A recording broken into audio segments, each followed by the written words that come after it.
Welcome from Seattle. My name's Via Williams, and if I haven't met you, I'm the Director of Growth for the Ben Kinney Companies. We have 8 incredible Keller Williams brokerages that we have here in Western Washington, and we've got mortgage title escrow, and I've got a team and all sorts of things going on, and we have Michael Perna today. How excited are we to have you here today, Michael? Thank you for joining us.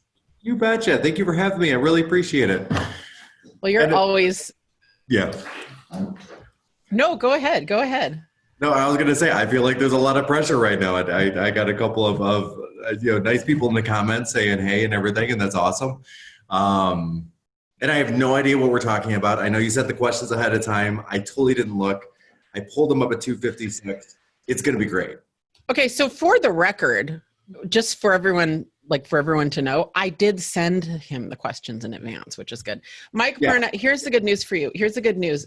You don't need to have any prep. I'm gonna lead you right down the garden path, and we're gonna glean all your information out of you. But first, couple things. So for all of you who are new joining us today, these are our Wednesday webinars, and the Ben Kinney Companies, we do these every single Wednesday at noon Pacific time for about an hour. Today's is going to be 45 minutes, and they are really for you. They are for you, the agent. These are tactical, practical, very in the weeds of production, and exactly like the goal is that you walk away from every single one of these with at least one thing you can do right away to get into production quickly. So these are not necessarily, high pie in the sky, high level mindset things, which I love. I love those. These are like about production. These are very specific topics. So next week, we've got the incredible Katie Lance coming on. Katie is a national author, speaker, teacher on social media. And she literally wrote the book on how to do social media in uncertain times. So we have got her for a full hour next week. I want you to come with your questions, come with your notepad. You're going to want to take a ton of notes. And as always, we live cast it on the Pivot Shift Ahead page. If you want to watch replays, we put all the replays on our Ben Kinney Companies Leadership Mentoring Group Facebook group. It is free for you to it's easy, we'll preview right away. We've got Sue Adler from last week walking through exactly what they're doing to get listings. 60 plus something listings so far this year with $1.1 million price point. We have Sarita Dua the week before on exactly what she does with buyers right now to win in multiple offers, and you don't want to miss it. The Sarita and the Sue one are full of scripts. We did some role plays together, and we walked through really specific steps. Lastly, I want to do a little plug. My business partner, Ben Kinney, has this phenomenal podcast. Have you guys heard it? Win, Make, Give. Is anyone here a listener? Gosh, his recent episode, first of all, he uploads 50 episodes a week. Like I have a podcast too. It's called Empire Building, which I would love all of you guys to listen to. And we upload one a week. Ben uploads like 50 a week. I swear to God, the guy dumps more content. He has more content in his brain than anyone I know.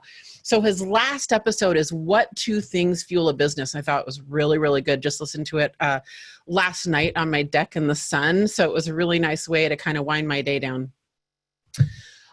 So with that said, it is all about you, my friend. Michael Perna, could you tell us a little bit about yourself? I can introduce you. But I want you to kind of walk us through actually what your business looks like. So in the form of a formal introduction, for those of you who don't know Michael Perna, he owns one of the most successful teams in the nation based in Detroit, Michigan. He owns brokerages, he owns title. Do you own mortgage too? Mm-hmm. Mortgage? Yeah, I'll do a mortgage. Yep. And just probably one of the best teachers I know. You should, I feel that way because if you're a Wednesday webinar regular, I have Michael Perna back almost more than anybody. I'm a huge fan. Awesome. I fangirl him all the time. I just think he's amazing. And he's just someone I like to hang out with. Michael Perna, I think you're great. There you go. And likewise. And thank you, Via. I really appreciate it. And I can't wait until we can actually see each other again. I know. Like outside of the COVIDs and all the things, because this is rather depressing that there's Rona. I know it. Do all the things, and yeah. All the things. So what I'd love you to do to start with, Michael, is kind of walk us through what your business has been looking like this year, because I think part of your story is how strict your quarantine was. You were not essential. You in California, you were not essential. You were really, truly locked down. And I'd love to just hear a little bit about what you did during that time, leading us into this incredible run you're having now. Definitely. And thank you. I appreciate that. And we were not essential. And at the time I was masterminding with people like yourself, like Nick Waltner over in Maryland, to try to figure out kind of where to go and what to do. And one thing I'll say is we're blessed to be in these groups like Pivot Shift Ahead and whatnot, the Ben Kenny leadership team, because it takes a village to get through this. So we started with immediately going from a once a week office meeting to a daily Zoom, which we've continued. We still do them every single day, 20, 25 minutes, doing a power up with our guys. We actually do the 3Gs, which I learned through one of the Wednesday webinars. Brady Sandel, right? That's right. Yeah. That's right. Which we still do, which is still amazing. We did it this morning, in fact. And we started out small because our guys, we're not the big powerhouse, make the 500 dials a day guys, right? We're a lot of sphere of influence. We have the ISAs in the back end. So we've been hovering in that 10 to 15 dial per day range for our agents going into the whole COVID and the lockdown. Once we went into lockdown, and I saw this with a lot of the realtors in my market where they just kind of, I hate to say it, but they threw their yoga pants on and kind of gave up for a minute. And that was it. And we decided to go the other way with it and start with the very basics, and that's focusing on dial count. So we raised our dial count from 10 to 15 a day to 20 a day to 30 a day to 40 a day to 50 a day. And then once we got to that dial count, we maintained that for about a week or so, because for us that was a big stretch. And we were calling everybody. We were calling, old leads, sphere of influence, expireds, FSBOs, previous appointments that we had gone on 6 or 12 months ago, all of it. After that, we started going to appointments set, and then from appointments set to appointments held. And those were all done by Zoom, 100% by Zoom, FaceTime, or Google Meet. And then we went to contracts. So the goal was to sign 80 contracts a week of some sort. I don't care what it looked like. If it was a buyer agreements or contracts. Buyer agency agreements or listing contracts. Yeah. So okay, perfect. Yeah, agreements. Yeah. Now, whether or not they were going to go on the market immediately, or they were going to look immediately, or they were going to look as soon as we became essential again, at that point, I didn't really care. I just wanted those agreements so that if somebody wanted to wait until we came up on May 7th as essential, wanted to wait until then to get out and physically look, that's great. We had a banked client for that time. If it was somebody that wanted us to do 3D tours and 3D imaging on properties, that's great. We had that client sign a buyer agency contract. Same thing on the listing side. If it was somebody that wanted to wait until then, but beat the other sellers to market, and that was one of our big shticks, because it was true and exactly as predicted. There was about a 2-week period from May 7th to about May 21st in our market where the sellers just kind of held for a minute to see what was going to happen. Yeah. And our sellers were getting on the market 7th, 8th, 9th, 10th, 11th and beating the other sellers to market. And buyers, they went to market like within hours. Within hours, we saw our showing requests just go through the roof as they realized they can go see homes again. Right. And Michael, that's the case across the country, right? The reason most markets are solo inventory is a seller reluctance. Most markets, in fact, I don't know an exception, have a high buyer demand right now, just like you're describing. Absolutely. And the sellers still have been coming to market in Metro Detroit and many, many markets across the nation like they normally would. But we had a very large delay here because of our extreme shelter in place. Sellers were just afraid. They were afraid to even come on the market. So our inventory levels remained astronomically low compared to some of the other areas of the country all the way through the end of May. So that gave our sellers a little bit of a competitive advantage. All the people that we had been signing in April and preparing for market. Mm-hmm. Does that make sense? Yeah. And what I'm hearing is, and I think what I want all of our viewers to hear is that this didn't happen overnight. You were sowing the seeds, right? You were doing the work ahead of time. And so where you are now is really a result of what you were doing 90 days ago. Yeah. Right. That's exactly right. That's exactly. Because I had you on, Michael. I had you on 90 to 100 days ago, and you told everybody exactly what you were doing. And I specifically remember you saying, look, we're not getting a ton of results right now. I don't want to get on here and pretend that, but you are sowing the seeds. I'm so proud of you. I really am. I'm so proud of your leadership and your agents, every single one of your agents. I hope they're watching. I'm proud of you guys for doing the work and not seeing results. Because now look at the results that are happening. Really good job. Really good leadership. Well, and thank you. And I wish I could take the credit for it. It was my leaders that really jumped in and got behind it and just pushed. And then my agents right there saying, okay, buckle up. We're going to do this. We are committed to this. We're committed to our families. We're committed to, I know we can't see the pendings today, but we're committed to doing the activities. So the minute we're out of this, essentially all hell's going to break loose. And that's what happened. So we're at just over 120 pendings at the moment. It's the highest we've ever been. Wow. Yeah. That's really great. I found that out yesterday when I was looking at the reports. I was like, are you kidding me? Because I kept asking you your numbers. I know, right? The reports. I know. But so, we hover like around the 60, 80 pending range. And I'm like, okay, we're at like 123 or something like that. What is going on here? Yeah. That's incredible. So are you going to hit your goal for 2020 that you came up with pre-COVID? Oh, absolutely. We're going to be about 75 units, more than likely. That's fantastic. So I'm curious, in your market, Michael, how far in advance can you ratify a listing agreement? That's a great question. Okay, so in my market, we can sign the listing agreement, and as long as we have a letter or an email from the seller saying we don't want to go on the market until this date, we're good. We just can't do any sort of coming soon activities. Just like many markets, right? Super similar to ours. The reason I asked you that is we had someone ask, and I wanted to just be sure we acknowledged it. So, all right, let's dive in. Okay, let's talk about what are your top 3 sources for the last 60 days in listings. Absolutely, expired, for sale by owners, and then frankly buyers that have listings that need to sell. That was actually a very surprising source when I was digging into that in preparation for the call. And I'm over in Metro Detroit area, so just outside of Detroit proper, including Ann Arbor. I saw that question pop up. Keep on with the questions, guys. I love the questions. Yeah. I should have said this. If you're watching right now on Pivot Shift Ahead, if you're watching live and you want to participate, Hattie, I don't know if she can drop the Zoom link. You can just quickly hop over to Zoom. We can't see you. So if you're asking questions on Facebook, we can't see those, but we're really responsive to our Zoom questions. So sorry, go ahead. So expireds, FSBOs, and buyers. Interesting, buyers is. Yeah. Buyers has been an absolute godsend for us as far as listings go. And a lot of that also goes to, we started focusing on our upper priced buyers because what we found was all of a sudden we had more people in our queue and more people that we were nurturing than we've ever had before.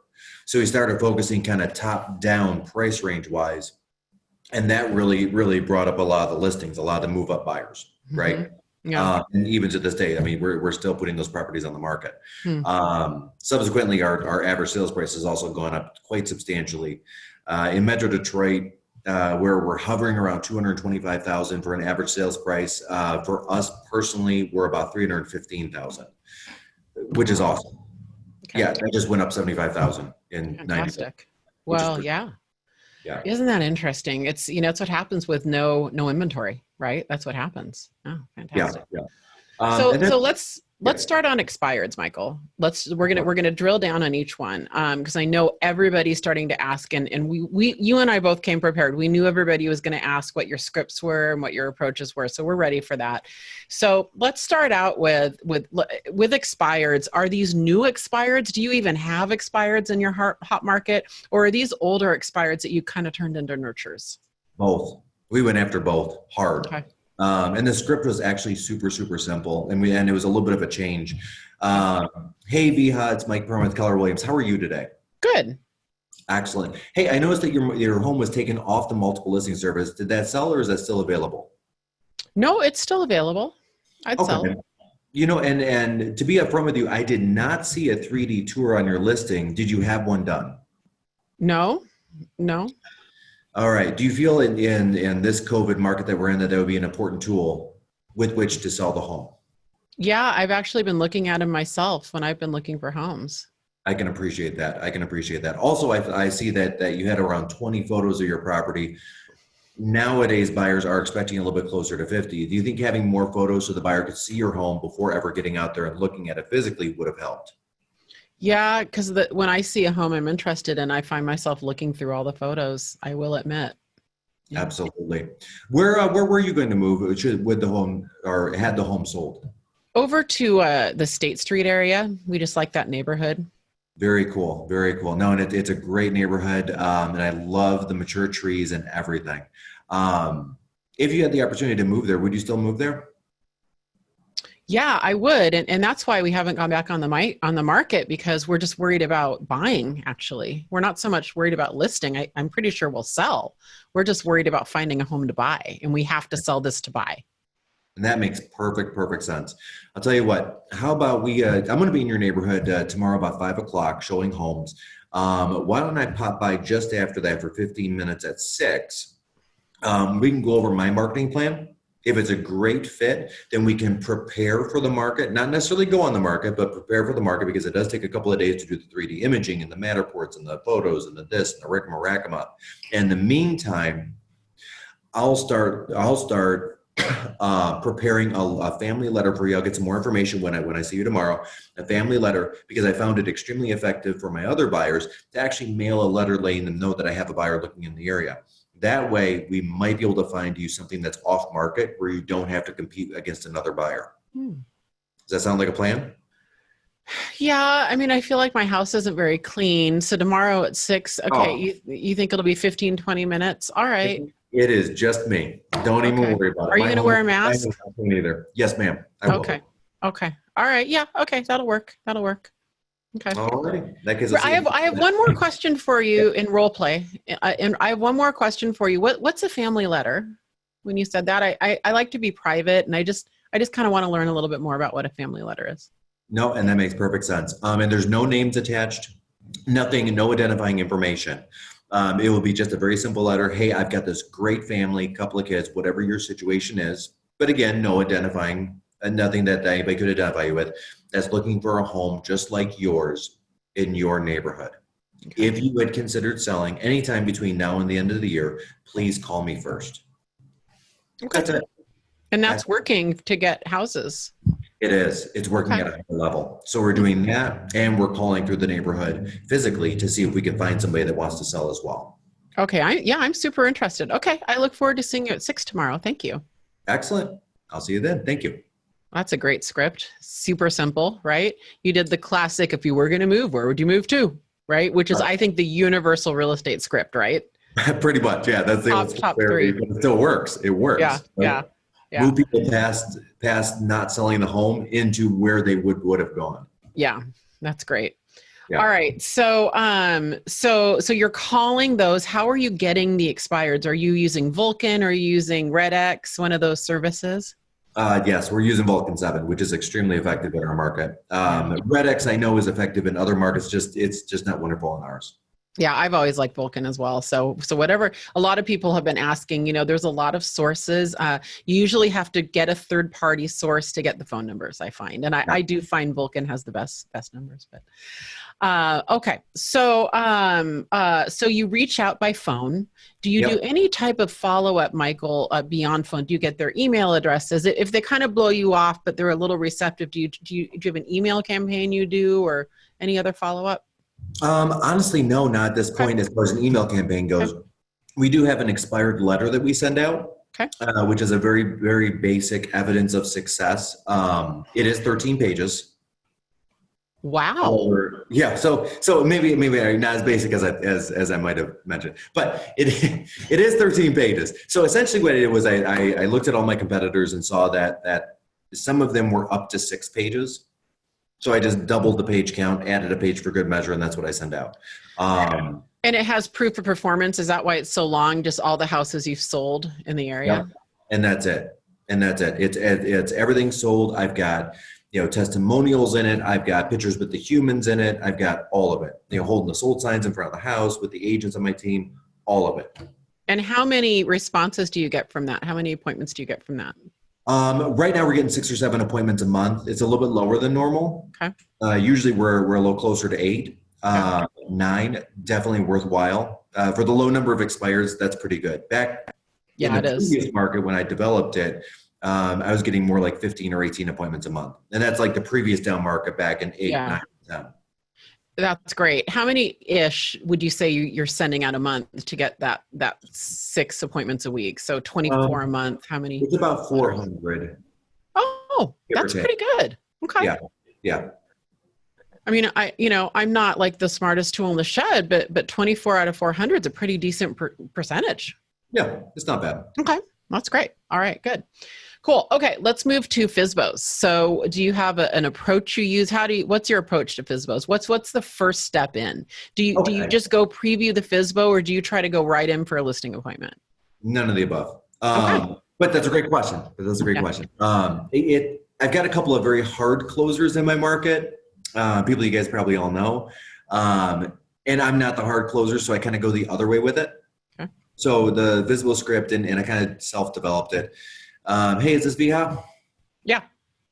Hey, it's Mike Perna with Keller Williams. How are you? I'm great. How are you? Oh, I'm good. Thank you. I'm good. Hey, I'll tell you what. I have a couple of questions about your home, but before we get started, know this. I'm not calling you to try to get you to list with me. I'm not going to bait and switch you, tell you I have a buyer, come over to your house, do any of those things, and then try to get you to sign an agreement. I'm also not going to sit here and argue on the phone with you that you can't sell your home on your own, because frankly, you probably can in this market. Is that fair? Yeah. I mean, because a lot of agents you're right. They're coming and saying they have a buyer, and then they don't show up, or they certainly don't show up with a buyer. Yeah.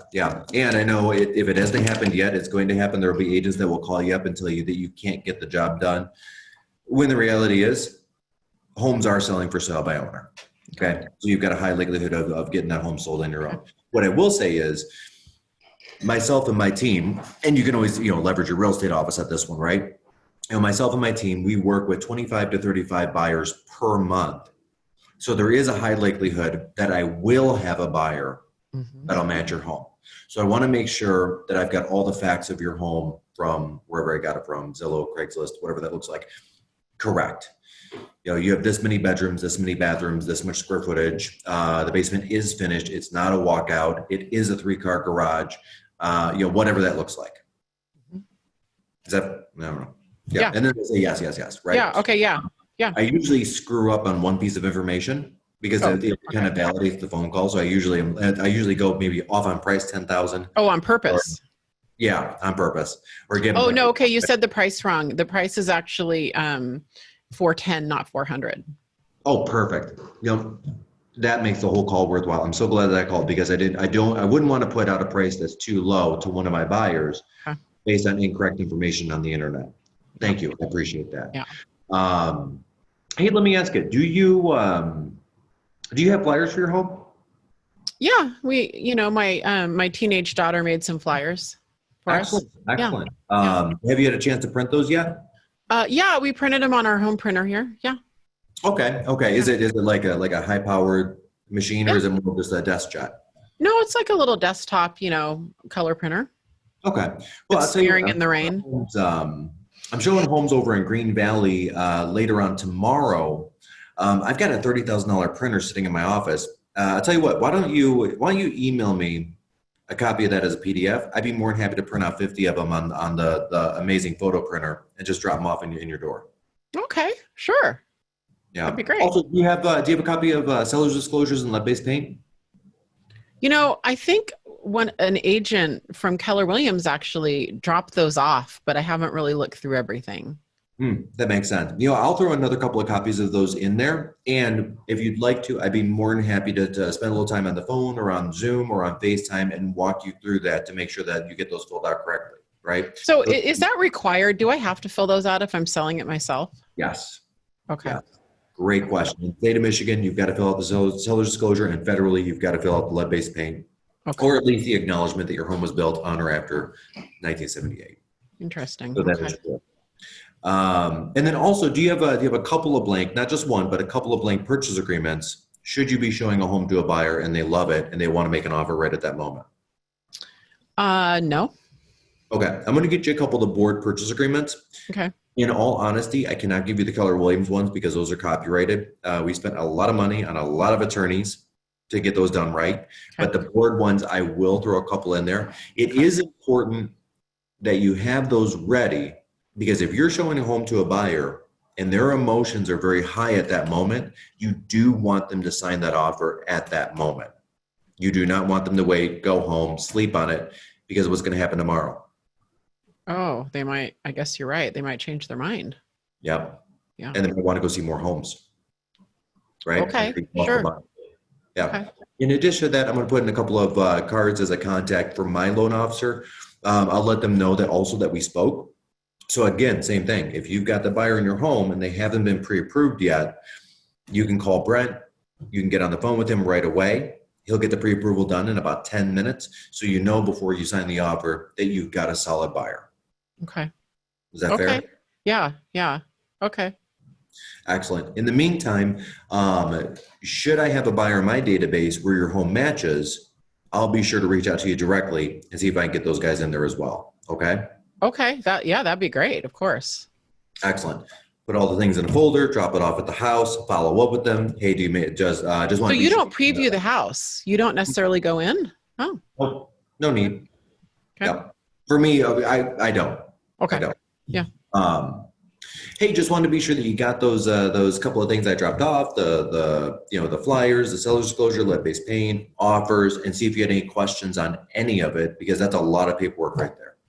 Yeah, I do. I did have a couple of questions. My husband and I started filling out this disclosure form, and there's 2 or 3 things I was going to ask you, if that's okay. Please do. I'm here. And should you have any questions at all, again, this is my cell phone. Feel free to lock it in your phone. Okay. Text or call me anytime with any questions. Yeah. Okay. Yeah. All right. Let's go over those questions. Question 1, question 2. Go over the question. Yep. Eventually, they always ask the question, why are you doing this? So why are you doing this? You know, that's a great question. And there are actually 4 reasons why I'm doing this. At some point in time, you may decide, you know what? I don't want to be in the business of selling real estate. I want to get back to my life. I want somebody else to take over listing and selling my home. Mm-hmm. At that point, I want to be the person that you call. I want to be the only person in your mind where you're thinking, man, I wish I knew a great realtor. Wait, I'm going to call Mike because he had given us amazing service before we were ever a client. Yeah. Okay. At some point in time, and this is what will likely happen, you'll probably sell the home. At that point, where you got to go? Somewhere else. Yeah. So you're going to have to turn around and find a home and buy one very quickly, knowing that 94% of all homes are listed on the MLS and you need an agent to get in. Again, same thing. I want to be the first name that pops into your head. Mm-hmm. Okay. That's fair. Third one, you might move somewhere out of state. And I have a lot of contacts across the U.S. of great real estate agents, not good ones, great ones. And I'd be more than happy to pass your name along or pass you a name of somebody that's just wonderful, that's going to take care of you as if you were family. Mm-hmm. Okay. And then last but not least, at some point in time, somebody's going to ask you, hey, you just moved. Who'd you use as a real estate agent? And before you may say, oh, no one, I sold on my own. But I'd love for you to say, you know what? I sold it on my own, but this guy over here was amazing. So if you're thinking about a realtor, I'd call him. Okay. That's fair. Yeah. That makes sense. How's your flyer count? Do you need disclosures? Can I help in any other way? No, I think the flyers are good. And we answered the disclosure question. So I think we're going to keep this up for a while, but there might be a time, it's a really big thing is if we found somewhere to purchase, then I think we would be more excited about selling, but we just don't know. It's like a chicken or the egg thing, right? We don't want to purchase till we can sell, Well, and I'll tell you, right now, our market time average is around 6 days on market for our homes. So getting the home sold, I'm not as concerned about. But you're right. Finding the next one could be a little bit of a concern. I'll tell you what. Why don't I get Brent on the line or Tony on the line, one of the guys from the mortgage company. Let's see if you do need to sell. Okay. before you buy. That actually didn't occur to me. So I'm getting a ton of comments on Zoom. If any of you guys are registered on this webinar, we are happy to, there are a ton of comments. We're happy to type up these scripts for you. No problem at all. But you have to be registered on the webinar. So if you're watching this on Facebook and you want the scripts, get on the comments on Facebook, register for the webinar so that we have your email, and then just give us a few days. We're busy around here, but we'll type them up for you, no problem. And the replay will stay on the bold shift, pivot, shift. No, shivot. I always say shivot. Shit. Nope. Pivot, shift. Not that one. Oh, not that one. Yeah. No. So what we need to do is, what I know for a fact is I do house these on our Ben Kinney Leadership Mentoring Group. So they're for sure on that. So, okay. So, basically you keep following up with them is what. And that's it. I just call them every couple of days or a week, and for me, it's coming from value, service. That's it. Yeah. That's what I want to instill out there, right? And especially what I found is the higher the price range, A, the slower the property is to sell, at least in my market. And then B, the more those guys, that's all they want.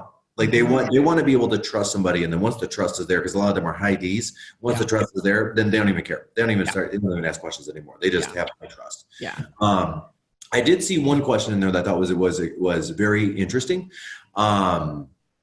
Is it illegal to advise clients? Yes. So if they're not your client, you should not be actually advising them, but answering questions about a form or about something is okay. Yeah, and in Michigan it is. Yeah. And in Washington State, Donna, this is just my broker hat on. General advice is okay. Once you start getting into transactions, that's a little bit different. Michael, it's interesting. You and I did not talk about this. I didn't even know what your 3 sources were. We only discussed that we'd dive into them. On the VIA group, when I had a big active team, FSBOs were a really big part of our business. And we started doing the data, and we learned that it was about a 6 or 8 week point where we call it the pain point. And what was interesting is, we might call them on week 6. Like we didn't assume it was going to be 6 to 8 week cultivation through us. So I had 3 I can recall that I pretty much converted on the spot. Very rare, very, very rare. Yeah. For the most part, it was follow-up. And I remember my aha after about 6 months doing FSBOs. I'd never done them before. This is in probably 2016, 17 market was really red hot, which is when FSBOs pop up just like now. And I remember my aha is that FSBOs were always grouped with expireds and trainings, right? When you go to all these trainings, and they are so different. FSBOs are a lot softer. We are very similar to you. It's amazing actually how similar our scripts are. Ours are slightly different. Happy to include ours too. We did go preview the homes, but almost identical script to you. We don't have a specific buyer, and we would look in our CRM in Brivity or Boomtown, and we'd say, we have 47 people actively looking in your neighborhood right now in your price range. So what we want to do is go preview your house so that we can now call all 47 this week and let them know, because they're not going to see it on the MLS. So that was our script. If anyone's interested, super similar approach. And it's interesting that we didn't compare notes, so it works in Detroit and it works in Seattle, I guess. All right. Buyers, I'm very curious. Look at you, what are you drinking there, my friend? Is that I got the question. I got the coffee question. Like, how many cups of coffee are you having right now? Is that cold brew? What are you drinking? Oh, it's cold brew, and it's so good. You're an insane. Right, I'm a huge coffee nut. You're drinking cold brew at 3:30 p.m. You're an animal. You're an animal. I love that. Thank you. I love that. That's a big compliment for me. Yeah. If anyone follows me on Instagram, which you should, a lot of coffee stuff going on Instagram. I love my coffee. Yeah, Dana, I'm with you. Dana's like, hey, you need to watch your cold brew at 3:30 p.m. I'd be up all night. I couldn't do it. I'm totally with you. Mike Blood asked, do you ask the FSBO if they're willing to pay a co-broke if you bring them a buyer? Yes, and that's a great question. We do too. We did too. So yeah, and 2 people that I will not work with are people that are not willing to pay co-brokes. And sometimes it's not as direct of a question, right? So are you willing to co-broke and pay a 3% commission if I bring a buyer, or whatever the commission rate that you want to charge, right? No. Okay, great. Well, if I got you the right price, essentially, if we built it into the price, right? Whatever your bottom line is, add 3% to the top. Would you work with me then? Yeah, I know it's a different phrasing of the same question, but sometimes you got to get. What we used to ask, very similar, is would you work with a buyer's agent? Right? Because the term, remember something, guys, the term co-broke or selling agent, those are industry terms. So you have to talk in layman's terms when you're talking to people. So we don't always say, it depends on your state. We actually in Washington, as a buyer's agent's called a selling agent. It's weird. And then the listing. Yeah. So, you have to use their language. And so we would say, hey, are you willing to work with a buyer's agent? That was good enough for us because we knew that most of the time we could have that conversation about building in the percentage that we wanted over the list price, like builders do. Mm-hmm. Absolutely. And then the second thing, and this is going to sound like a weird one. I really try to stay away from this is going to sound so horrible. Single guys. Oh, this is getting good. Why is that? Married couples are amazing because a lot of times married couples, one of them, they're just kind of getting dragged along into the for sale by owner thing. Doesn't matter which one, but one of them are, right? So it's like, okay, we'll do the for sale by owner thing, but only for this long. Yeah. And then we're going to go hire somebody. For some reason, especially the younger the guy, and I'm this way as well, some agent somewhere is going to call them up and irritate them and just tell them they can't get the job done. And they have to hire somebody. At that point, that person will be determined to leave the sign in their yard for the next 5-6 years. Yeah. Be like, I will show that agent. And they're usually in the tech field. Did I just say that out loud? Whoops. Yeah. The young tech guy who becomes an armchair expert. Yeah, I know. Different than a nerd. Nerds are cool. Fun. Nerds are amazing. Super fun. Good times. That's awesome. We're going to get hate mail from that. How many emails? I'm going to count how many emails. 7. I'm going to get 7 emails about that one. I'm just guessing. I don't know. We'll see. All right. The third source is buyers. And what I'm fascinated, and I have a feeling everyone viewing this is fascinated on, is how are you getting the buyers, right? How are you Everybody wants to know how to procure the business right now. Right. And we are doing a ton of Facebook advertising, and we're using a couple of different systems to do it. We are using Command for Facebook leads because frankly, it works and they're inexpensive. It's great. It's awesome. It's good. The upside is it is inexpensive. The downside is it takes a lot of them to find the now business. So that is a huge follow-up game, right? What we found is they're about $2 a lead. And it's hard to find the quality when you're paying $2 a lead. I should say for all of you guys that are guests and not affiliated with a Keller Williams brokerage, Command is our in-house tech. So when we say Command, that's our Keller Williams tech. Okay, so you're sifting through a lot of people, and so there's just a lot of contacts I'm hearing, and so it's a lower conversion rate right now. You have to put the time in with the contacts. And that's the truth. Okay. We're also using Lopo. Yep. Just again, completely candid, just on what we are using. I know what Lopo is, but can you explain to everybody here what it does? Last couple of letters of the word monopoly backwards. So Lopo does. Oh. Okay. Yeah. Yep. There we go. Lopo. Which has been very good for us in a couple of different ways. The marketing itself is pretty good. Mm-hmm. They'll handle the Facebooks and the what have yous. I really like some of the seller features where they'll put together the video and get it out on Facebook for the sellers again, and then track all that and create a nice seller report that we send out weekly. That's a great question. I'll get to that question in a second. But most importantly, the thing that we utilize at the highest level there is we dump all of our leads into it. And then you're answering questions. And so here's what Lopo does. It retargets people. So if you dump all your leads in there, you know how you look for that red dress, and that red dress kind of follows you around wherever you go. Like if you're looking on Nordstrom and all of a sudden it's coming up, right? That's what Lopo does, correct? And that's it. It's same thing, same exact thing. So when people go to the site, whether it's Lopo or any of our sites, and sign up as a lead, all of a sudden it will retarget and remarket to them as well as your sphere of influence if you put that into Lopo, which you can upload directly into it, which is so good. What was I going to say about that? And the seller reports are super good, and it makes it so easy to get the price reductions because in 3 clicks, I can download the PDF to show how many impressions, how many clicks, and how many leads have been generated on their home. Mm-hmm. And then how many we're anticipating having over the next 30 days. So I can have that conversation on a needed price reduction. Can I just do one thing that I rarely do? I rarely do this, but since you said that, I got to brag on Brivity for a minute. Brivity, the single best thing I've had to get me business on Brivity is the seller reports, and I can't remember what we call them. Oh yeah. But you set sellers up on them, and they are amazing. They're called market reports. Thank you, Brandy. Yeah. They're amazing. All of the agents in our brokerages get them for free. Oh my gosh, it is the single best thing I've done. Everybody opens them. You should put all of your friends that are homeowners on those reports because it's dynamic. So if they click on it 3 days later, it's going to be updated and they're going to see all the actives, all the pendings, all the sales in their neighborhood, and it does the work for you.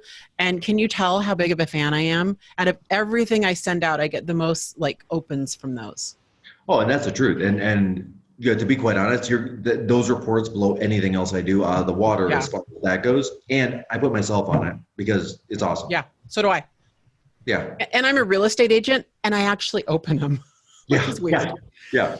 All right. So you're culling through a whole bunch of Facebook leads and internet leads for buyers, right? And you're kind of following up there on IDX. So they're looking for homes.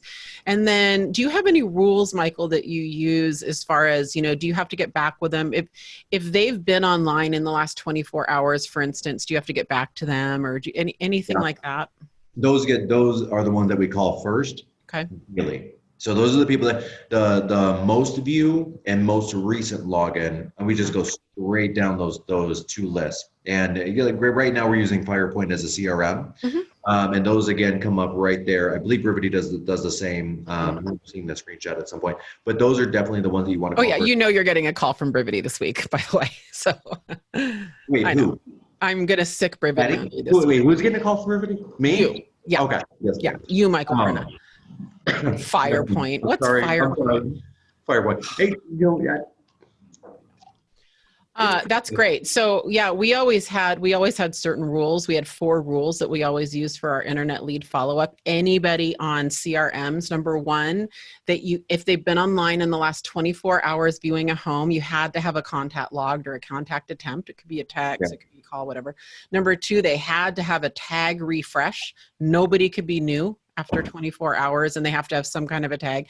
Number 3, there has to be some kind of a task or a to-do scheduled 100% always, even if it's for a year later, right? And then I can't remember number 4, but we are always really strict about that, when I would go and audit. Yep. And then the last two things that we're using right now, especially with these buyer leads, because we're just getting them in mass quantities, like 2,000 to 2,200 a month are coming in, which is good. Is we're using the Lopo AI texter, which is amazing, by the way. It literally has better conversations than I have. Really? I've wondered how those work. Okay. Oh my God, it's so good. So it's like a bot. So it's like an AI. I literally was watching one and it stopped. The lady said, "Hey, I'm getting a VA loan," and literally the bot said, "Oh, were you in the armed services?" And then she said, "No, my husband was," and it stopped the conversation and said, "Before we go further, thank your husband on the Perna team's behalf for his service." I just got chills. That's something I would say. I would literally say that. I can't even go on without saying that. Wow. That's the truth. It had a whole conversation with a couple that was getting married and buying a home in West Bloomfield, Michigan for $400,000. I'm like, oh my God, this is better than I can do, And it had the appropriate number of pauses as if it was like a real text conversation and not just back.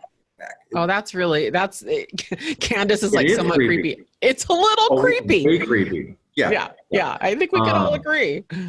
Yeah. Wow. And then the last thing that we're using is Conversion Monster on the buyer leads, because they do an amazing job with getting out there, following up, and weeding through the 2,000. Are those ISAs, Michael? Yes. Okay. Yep. They're ISAs, a gentleman named Ro Malik, he's a really cool dude. Oh, fantastic. Yeah. You know, Ro. And he does a really nice job with his ISAs as well. Oh, And they great. That's bring good us to know. back the nurtures, which is good. So they're bringing us back the buyers in there that are going to purchase in 90 days or less. Mhm. And it has a pretty good LP Mama Yeah. kind of scripting to it. Yeah. Right. That's great. And if anyone here doesn't know LP Mama, I think it's the Bible of real estate. It's Oh my God, location, yeah. price, motivation, agent, mortgage, and appointment, right? So, So good. in about a month, I can't remember quite when, we're going to do a Superstar ISA Wednesday webinar because the thing is, we talk to us, like the leads here, Michael, but these are the guys that are on the phone with like hundreds of conversations every day. So I've asked a couple of my rock star friends that have these teams with these ISA departments. Maybe I'll ask him to send someone on, but I want to actually get scripts from the guys that are on the phone with hundreds of conversations today. So stay tuned for that. Stay on our list for the Wednesday webinar. Michael Perna, it is 12:45 and 3:45 your time, which means it is time to sign off. But yes, ma'am. with Yes, all ma'am. of this we talked about, right? Can you give parting words? What do you think every agent watching this right now should do to get business while make hay while the sun is shining over the next 60, 90 days? What is the one thing they should be doing right now?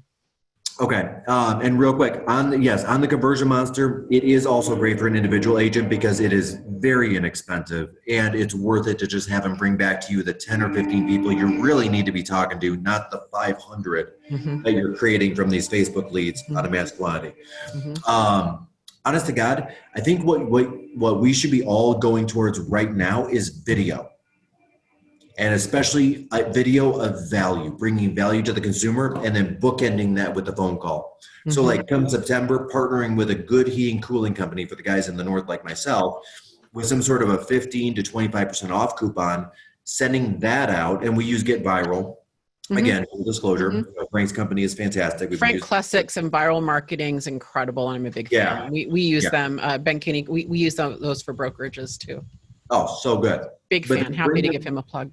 Yeah, and I know like his plan is more like market reports and stuff like that.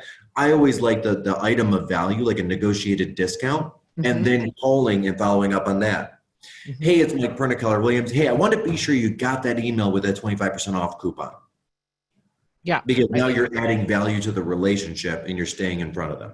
Okay, so the did you get script is what we call those in our with my team leaders. We call those the did you get script. Did you get whatever I sent? Yeah, so basically the item of value you think we need to be sending right now is video. We can do it virtually, and then following that up with the did you get script, some variation of that. That is the number Michael, would you come back and join us maybe in September? Can we have a follow-up to this? I have a feeling everybody would love that. You're amazing. Thank you. Well, and likewise, and thank you for having me. This is so much fun. I love this. Thank you. Good. Yeah. Good. Well, you're one of our faves, so we appreciate you. And everybody watching, thank you so much, especially our loyal Wednesday webinar viewers. You know, I feel like there's a group of you who've been with us since, the beginning of these. And for all of you new ones, welcome. Every single Wednesday, almost, there's every blue moon, I have to go away, but almost every single Wednesday. And we just do this. It makes us feel great to pour back into our industry. It really does. So thank you very much, everybody. Have a great Wednesday.